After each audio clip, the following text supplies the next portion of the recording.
So we're going to look at using meetings in Teams with pupils. So there's lots of ways we can do meetings in Teams. Your calendar, for instance, is your Outlook calendar, and we can actually create a meeting from there. It's much better though to create the meeting where you want that meeting to go. So because we're aiming this at pupils, if we actually go into our teams, so if you've got a class team and that's where you want your meeting to take place, actually start creating the meeting in that team. It will make sense for you that way. So I've got these 3 channels. I've got the literacy channel, and I'll set up a meeting there for us to do some online learning. Now I could just hit the meet button. My webcam will come on, my microphone will come on, and I can start delivering a lesson. Any children who come to this page will see a big join button. They can click into it and come into the meeting. However, if we schedule it, A, it gives people notice that it's going to happen, and B, it gives you a little bit more control. So I'm in the channel and I'm going to click on the little arrow next to the meet and schedule a meeting. You'll see that it's popped up there, that it's within this channel. We'll call it the Monday afternoon literacy lesson. We'll have it run from 1 o'clock till 2 o'clock. And because it's already in our team, don't have to worry about it, we just hit send. You'll see then that this pops up to say that I have scheduled a meeting. It's this afternoon at 1 o'clock. Anyone in that team now will get a notification to say a meeting's been scheduled. When I start this meeting, a box will appear there that says join, and the children can join in. But like I say, we have a few options. When I click on that meeting, you'll see this box has now appeared, meeting options. If I click on that, it will open a web browser. When the page opens in the web browser, you'll see we've now got some very, very useful options. We can create a lobby. So when it's set to everyone, there is no lobby. Everyone who clicks on join comes immediately into the meeting. I can click on there and say only I bypass the lobby, so everyone else gets held into a lobby, and then when I start the meeting, I have to admit them into the actual meeting myself.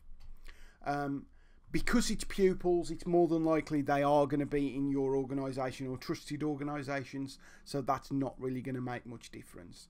It's, do you want to admit the pupils automatically, or do you want to do it manually yourself? It's up to you.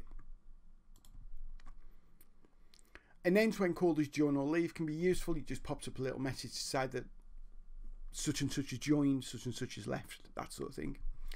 Who can present? This is about sharing your desktop, so everyone can present, including the pupils. Only people in my organisation, again, because it's pupils, they will be in your organisation. Specific people, so you could target maybe another member of staff or a TA, or only me. This could be very useful with the children. Allow attendees to unmute.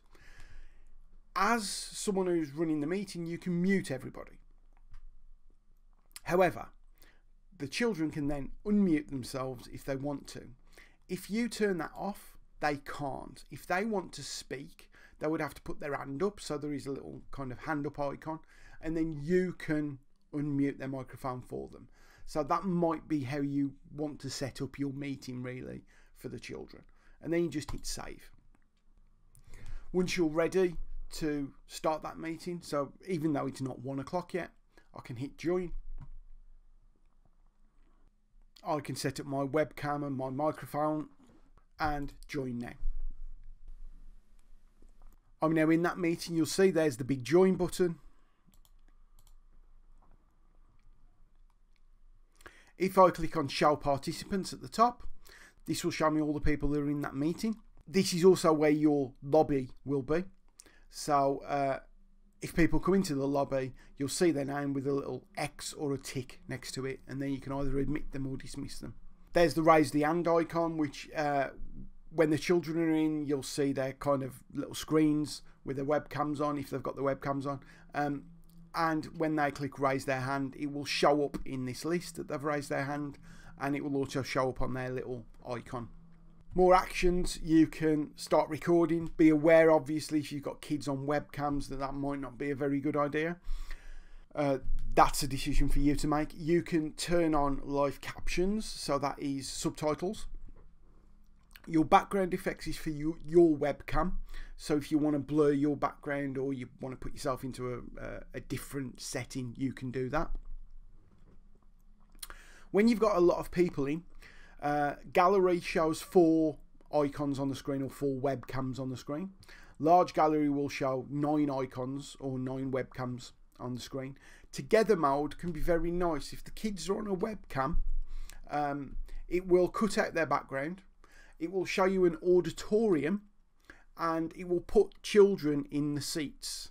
So it's like you're lecturing to an auditorium. It's quite nice. So that's one of the options there. There's our meeting options again. So as you can see, we can click on the meeting options and we can change settings there as well. Now, the crucial thing to remember here: if you're in this meeting delivering a lesson to the children and you leave, so you say the lesson is now finished and you hit the big red leave button, the children will still be in that meeting.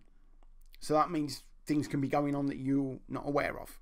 As a teacher, as a member of staff, when you're dealing with meetings with children, you don't just hit leave. You leave, the meeting stays live. If you click on the arrow next to it, you've got the choice to end meeting. So when you end the meeting, it will say this will end the meeting for everyone. You can click end, and then everyone in that meeting gets kicked out. So that's what you need to remember to do when you're working with children within meetings. Don't just leave, end the meeting. So that's how we set up meetings with children.